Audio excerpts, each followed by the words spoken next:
It's Two on the Aisle with me, Charles Gross, and Leslie Hoban Blake. Tonight, reviews of I Was Most Alive with You, The Nap, and exploring the works of Samuel Beckett with Bill Irwin. Ladies and gentlemen, welcome to Two on the Aisle.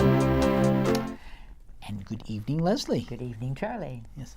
I kind of wish we each had a bowler hat tonight. Yes, one of the many that were in that show. Yes. Yes. Well, we're not going to start with that. No, we're not going to start with that. Although I will say that. Why don't we just start with it then? I never realized that. Well, fine. I never realized there were so many variations of the bowler hat.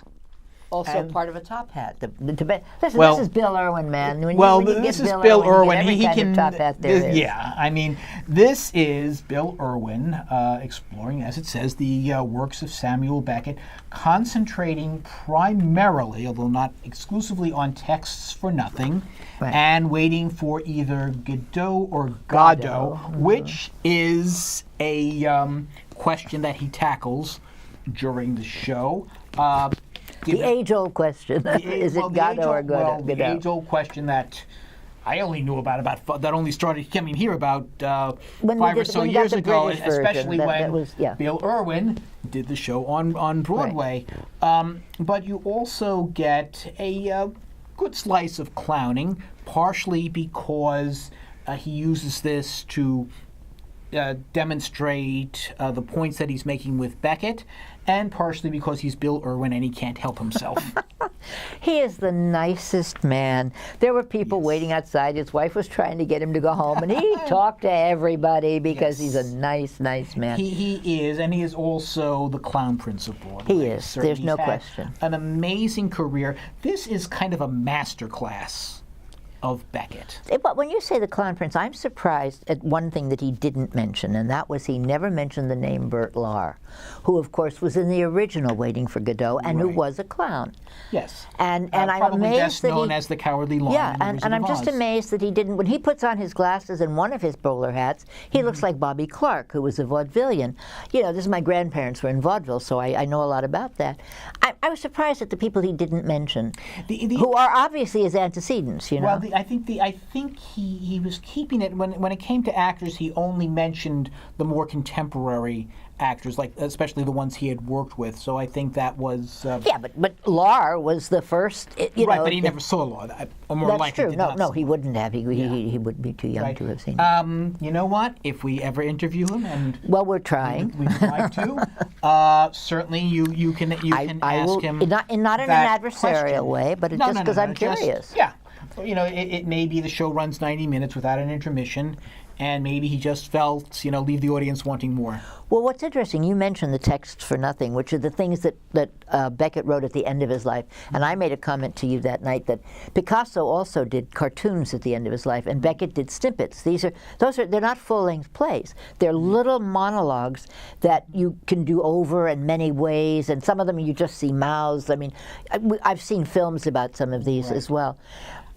I certainly enjoyed the evening. To me, the Godot sequence was the more interesting, possibly because I'm more familiar with the play. Also, I think it gave Irwin more of a chance to do his shtick. Well, he also did his famous Lucky monologue, which is heartbreaking. Well, part of it.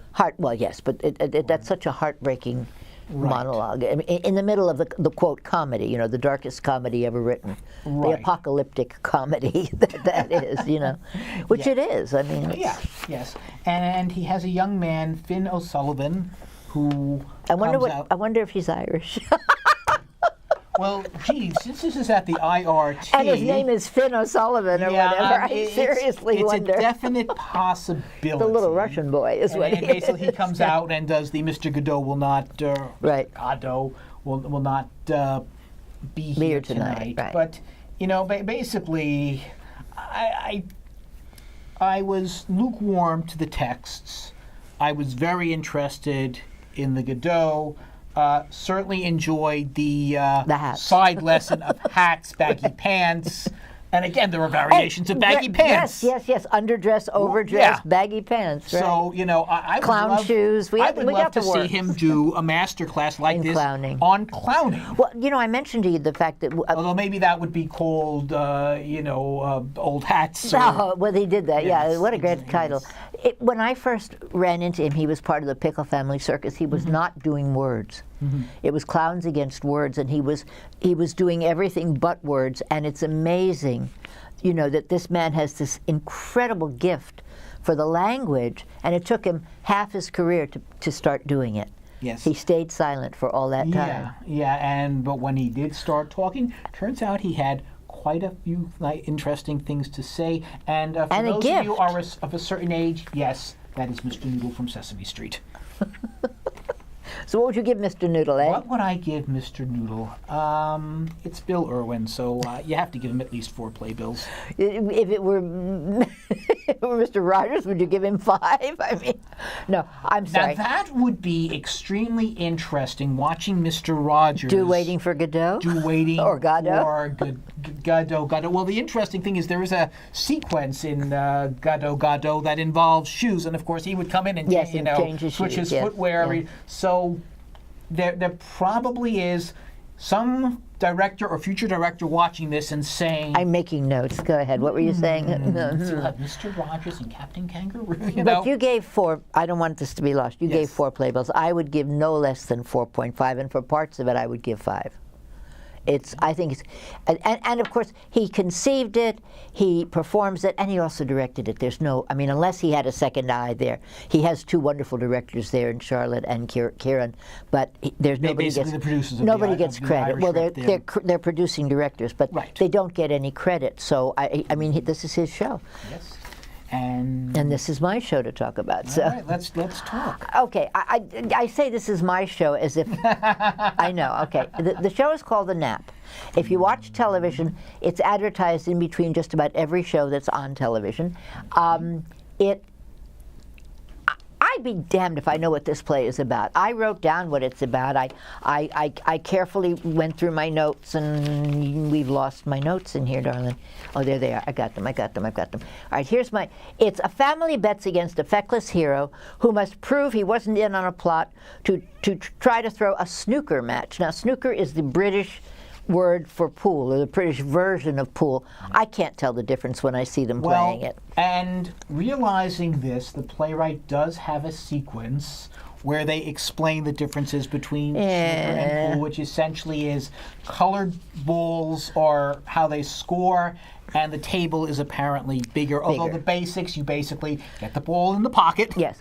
Now, etc. Now, his nemesis is a one-armed transgender criminal whose name is Waxy Bush. I'm not going to tell you why she's called Waxy Bush, but that's what she's called. And I have to say, this is the first time that a character's being transgender actually figures into the plot of the play. But no, it happened in Head Over Heels as well. Yes, the wife, the first wife. Yes. First wife? The spirit in the woods who turns out to be the first wife. No. Oh, that one. Yeah, that's what she was, in case you lost that little piece. Yes. Yeah, okay. I guess I was just anyway, having the beat. Now this is all right. So same for the first play, but it actually, and I think even more so than Head Over Heels, actually does make a very is a plot device. And Hedwig. No. Although there was not someone transgender playing Hedwig, but Hedwig is a transgender person. You're missing the point. It's not that she's transgender. But it's the fact that the fact that she's transgender triggers an important plot turn. Excuse me, that's the Angry Inch and Hedwig and the Angry Inch. Come on. Not quite in the same way. Well, okay. Look, I wanted to talk about the fact that this is a British play with an American cast. Okay. And except for the actual snooker champion who comes in and plays against young Ben Schneck. I'm going to get his name wrong. He's our hero, and I'm going to get his name wrong. Okay, you tell me his name. I'm going to try. The mom is played by Joanna Day, who's a soap opera actress. The greedy dad is John Allison Connolly, who won a Tony for the Full Monty. The manager is Max Gordon Moore, who was Sholamash in Indecent. We've seen these people before. There's a pole dancer turned cop whose name is Heather Lynn. The characters I think the character you're referring to, the lead character, is Dylan Spokes, right? Yes. All right, and that is Ben Schnetzer. Schnetzer. That's why I was going to have a problem with it. Thank you. There we go. Okay, but I'm not finished yet because we have a pseudo Irishman. Nobody is what they seem except for Ben. Well, the first act of the nap, and after the first act of the nap, I actually wanted to take one. I most did. Is concentrates on the snooker match and some shady dealings involving it. And the second act actually shows us the snooker match. Right, but which was also, interesting. A few twists and turns. It actually reminds me, it kind of reminds me of two Paul Newman movies. One is The Hustler, and one is The Sting. Either one's so much better than this. No. Be that as it may, I did enjoy the second act. I didn't get to say who the pseudo-Irishman was. That's Thomas J. Ryan. No, it's Thomas J. Ryan, who we've seen do many things. Mm-hmm. And everybody is suddenly saying, oh, and changing who they are, or getting into disguise. Or this bills itself, as I'm going to read to you this, a fast-paced, outrageously funny, ingenious, rollicking, not the night we were there. It was none of those things. No, it was slow. Yes. It was predictable. No. It wasn't funny. It was occasionally. Well, okay. I enjoyed the second act with the overhead cameras, and you could watch the table. And the snooker champion always got everything in where they were supposed to go. Pretty impressive. Yes, pretty impressive. But watching that, I wonder what happens on the night when he doesn't get it, if that actually happens. I seriously doubt that they would allow that to happen. Again, I did enjoy this, but all in all, it does take a bit long to get going. I liked Heather Lynn. Heather Lynn is the pole dancer turned policewoman. Yes. Aren't they all? Yeah. Well, I think that's a quality you need. Well, maybe someone's a stripper. Unique to British. Maybe someone's a Stripperella fan. Okay. Yeah. All right, well, we'll get into that some other time. All in all, if you can make it through the first act, you will find an enjoyable second act, and I will give this show 3 playbills. It's written by the guy who did One Man, Two Governors, One Man, Two Governors, right? Which was hysterical and knockabout and fallout funny, and so I had high expectations. Yes. Sorry, what did you give it? I gave it 3. 2. Okay. Really and truly. And we saw it the same night, so it's not like I saw a different performance. No, but disappointed. Given what I had heard about it, yeah, apparently someone saw a different performance. Well, all of England loved it. I mean, and we do have different senses of humor, but still. Well, Speaking of senses of humor. Yeah. Well, this is supposed to be a humor? No, I was making a joke. That was a bad joke. A dark comedy. And yes. Okay. Well, this is I Was Most Alive with You, and by Craig Lucas, who based it on the Book of Job. Now this is a laugh a minute. Well, if you're if you're into pain, and interestingly, comedy is often laughing at somebody else's pain, right? You will not be laughing at this. This is basically 2 writers recalling incident that occurs in their recent life with his family. Well, there's a subtext here that the son is profoundly deaf, and is gay, and is a signer. Right. And is with someone who has a cochlear implant and therefore speaks. And this is in the deaf community, this has been, for the last 25 years, this has been an ongoing, there have been movies about it and documentaries about it. Each cast member has a shadow cast member. Who is a signer. And they're up above the action. And they are. Don't look a thing like the people they're playing either. They're not meant to. Right. They're not shadow in that sense. They just happen to be. They each assign someone. Right, and it really starts off very strongly. You have the first act, you have the differences between the two young people, you have the two writers struggling to come up with something new because they need the money. You have Lois Smith as the great his mother Lois and Smith, the boy yes. and the boy's grandfather. Grandmother. Grandmother. Excuse me. Okay. And you really have a lot of excellent drama.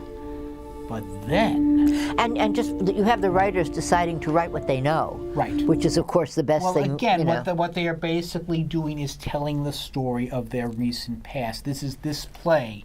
So in fact, we don't necessarily know how the play, if the end of the play is what actually happened, or if this is an invention of theirs. And then in the second act, and this is where they really go old Job on us.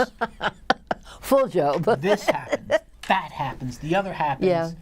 and it's all too much. And I think the playwright realizes that it's all too much because he focuses on one of the tragedies that occur at the end. But the problem is we've kind of had an overload.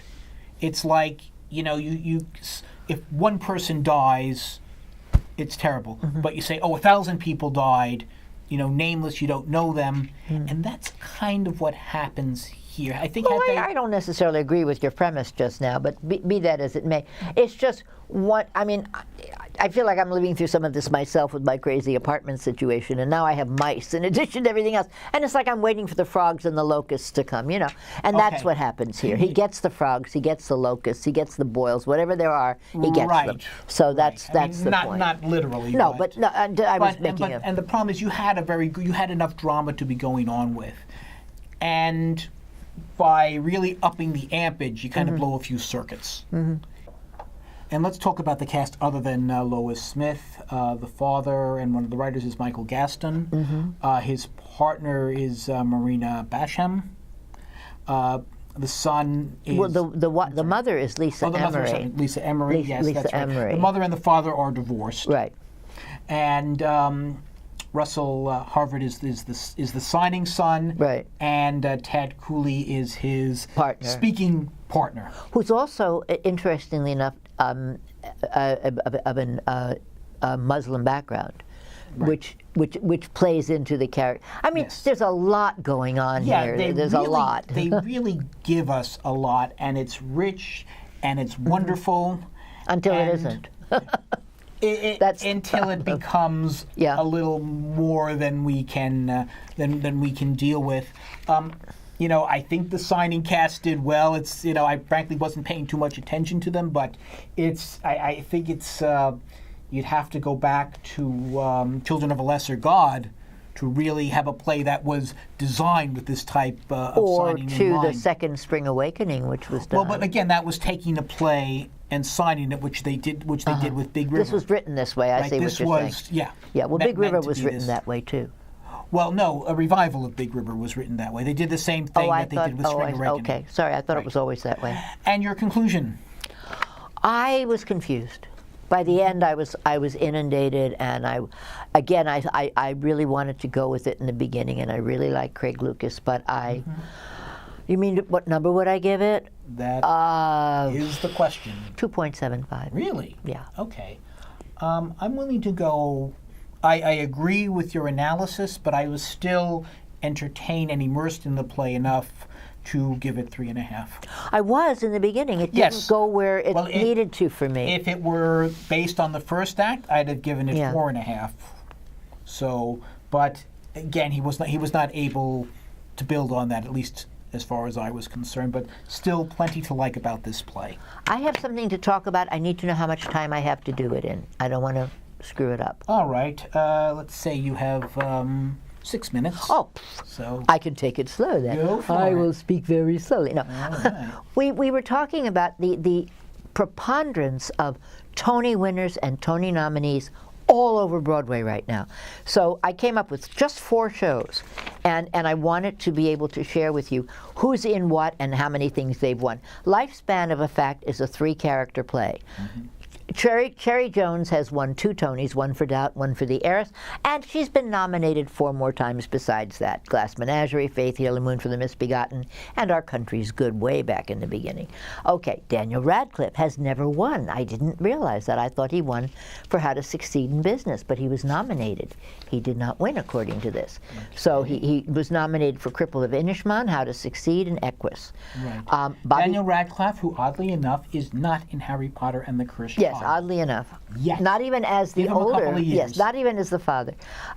Bobby Cannavale is Now, Cherry Jones, I actually saw her once in a show. This was off Broadway. I think it was at CSC, where she had this theory that had there been... I'm not going to have time to get through these if we chat about things. That had Shakespeare plays had this little character to come and warn people what was happening. They might have turned out happily. So she goes back to Romeo and Juliet and gets romanced by both of them. Just Okay, we're going to do this with everybody because I won't have time to get through this. Okay, Bobby Cannavale was a 3-time nominee for the Hairy Ape, the You Know What with the Hat, because I know you don't like me to say that, yes. and Mauritius, which I thought he should have won. Has he ever won? No. Okay. So we're talking nominees also. Well, I'm telling you both. I headed it that way. Waverly Gallery, David Crummer, who has won a Tony just now as a director of The Band's Visit, is back to acting in this. So let's see what happens with that. Joan Allen won a Tony for Burn This way back when, and a nominee That's coming back this year, isn't it? I think Burn This? Possibly. Yes. And a nomination for Heidi Chronicles. Michael Cera just got a nomination for Lobby Hero this season. I mean, it hasn't even been. Right. Okay, To Kill a Mockingbird is filled.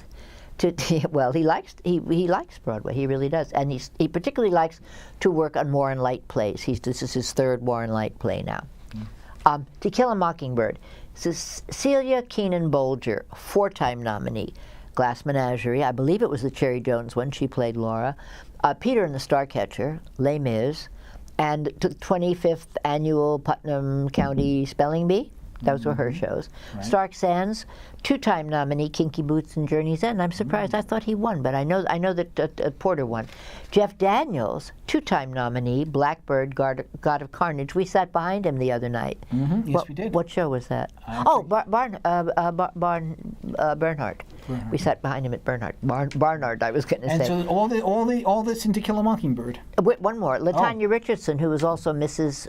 Samuel Jackson, had 1 nomination for Raisin in the Sun.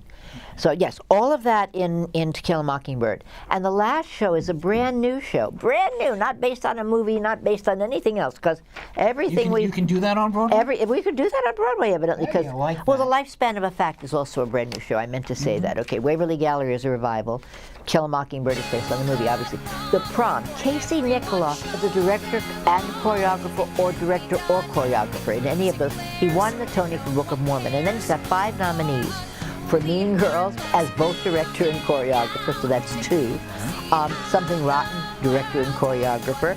Aladdin, choreographer only, I think, I'm not sure. Drowsy Chaperone, and Spamalot. So that's a gigantic number of shows. Beth Level, who was in Drowsy Chaperone and won her Tony, also won a nomination for a play called Baby It's You, and why don't I know what that show is? Baby It's You. Okay. Christopher Sieber. You remember the Drowsy Chaperone? Yes, I do. Sutton Foster was in that also. Yes. Christopher Sieber, another 2-time nominee for Shrek and Spamalot. And I can never say this poor actor's name, Brooks Ashmanskas.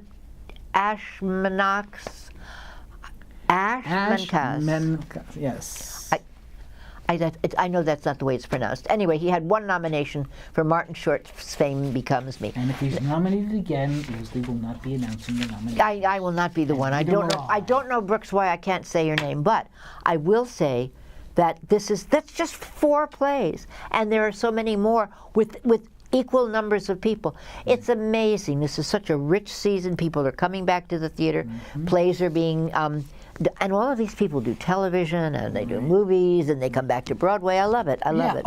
And off-Broadway. We certainly have a lot of cross-pollination. We do. With it. And I think what part of it is, there is a much bigger film industry in New York now than there was years ago. So you will see people who, not even big not even leading actors in shows, although you have them, Sutton Foster certainly, but you'll see people like Nathan Lane and Dylan Baker pop up on shows like The Good Wife, right. Or Law and Order, etc. Well, everybody pops up on All Law right, and Order, yes, that's or true. lies down on Law and Order, whichever. They're either dead or alive, one or the other. Yes. Well, that's true, but the bottom line is, so you can do theater, even if you're doing, say, off-Broadway, you can supplement your But you income. realize that in the 40s and 50s, actors would get their start in Broadway, like Marlon Brando, and then go out to the coast and never come back. Never, ever, ever come back. Others, like Henry Fonda, did that. They started, and then when he was an older gentleman, he came back and did a couple of plays. Or you have people including like the Kate Sutton Mutiny Court Foster, ones, Cynthia Nixon, Sarah Jessica Parker. Oh, they're here who all the time. Are comfortable, or, or Daniel But Radcliffe. it was a 3,000-mile trip and took days at one point. And it was also a very different style of acting, and you didn't have to do a play every night. You got to do different pages every day. It was a different way of acting completely. Now it's the same. Even acting has changed so that it isn't that different when you go from one kind of acting to another. I mean, it's an interesting world we live in. Right. Well, it's, a lot of the big celebrities who we see on the theater say, oh, they're going to be on stage. But in fact, they got their start there, so they're actually returning. People don't necessarily know this. Usually when it's a big star, like, say, Denzel Washington, it's a limited run. Right. Most of what I've mentioned are open-ended to the best of my knowledge, but I could be wrong. But speaking of the Tonys this year, here is the question that I put to you. Yes. Will King Kong be nominated And if as so, Best Actor? and if so, will he be there to accept the award? That's the big question. You know what? I'd vote for him just to see him come and accept the award. I'd love to hear the acceptance speech. We've just been invited, and we're gonna talk about it soon. Yes. We will be talking with that in an upcoming tour. But in the meantime, when you go to the theater, look for Leslie and me, us too, on the aisle.